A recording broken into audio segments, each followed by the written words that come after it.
Alright, fellas. I'm underneath the truck and I'm gonna try and replace this, what is this called? The backup lamp switch. You can see it's pretty wet. I don't know, with like liquid, maybe a little bit of oil, likely power steering fluid. But anyway, and it's also taped up, and I haven't looked at the wiring, but it leads me to believe that the wiring is probably in rough shape underneath all that tape. So here's the new one.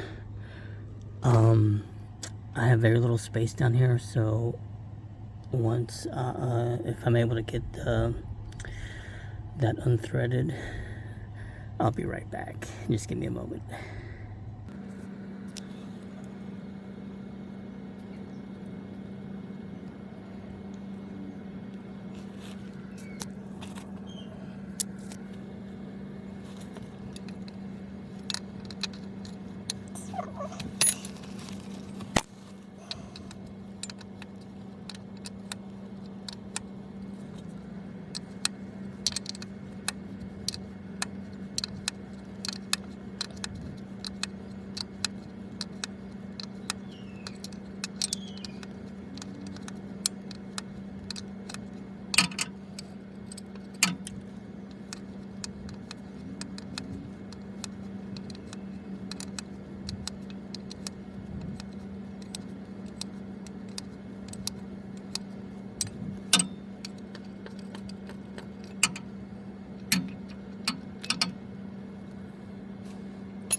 Give me a moment, I'll be right back. I need both hands to clip that piece in, because I'm trying to be able to squeeze the clip in on one side and push with the other hand. I'll be right back. Alright, she's on there nice and tight. Alright, hopefully you guys can hear me. That's a lawnmower in the background. Hopefully this can get this into focus. It's tough to get it into focus, but not only was, again, this entire section was covered in oil and probably power steering fluid. Dirty and grimy. Again, it's tough to see, it won't focus as good, but the reason this was taped with these, both wires are taped up, they are cut. There we go, that's a little bit better. But the wires are cut, and that was likely causing problems. Let me start the truck real quick and see what all that does. I'll be right back. Alright, fellas, hopefully you can see that. Installing the, what is this? I always gotta look at the chart because I forget what these parts are called.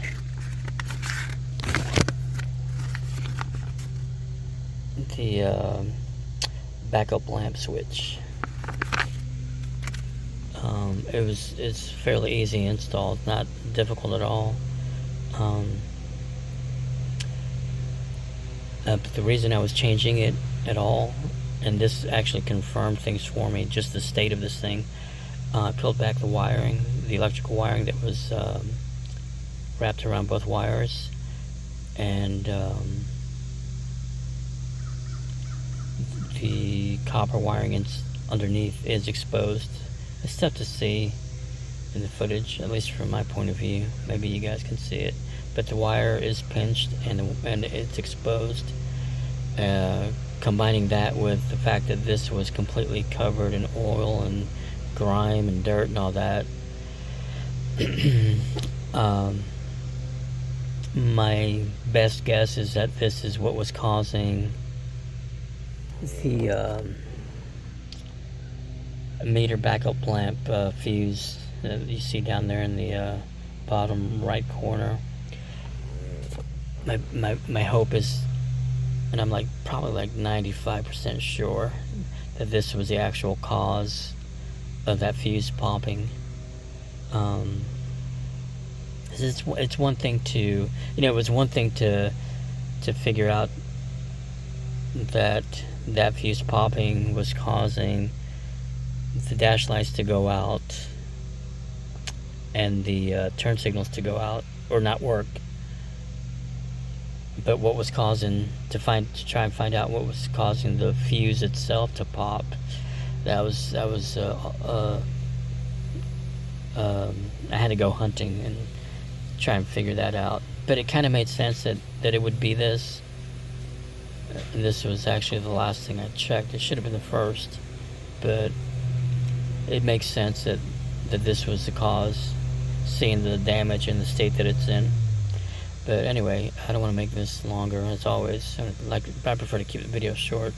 Hopefully I'll be able to edit this and speed up the actual install so you guys aren't watching through a whole lot of stuff in real time. But anyway, hopefully this will help you guys out a lot, and I'll see you.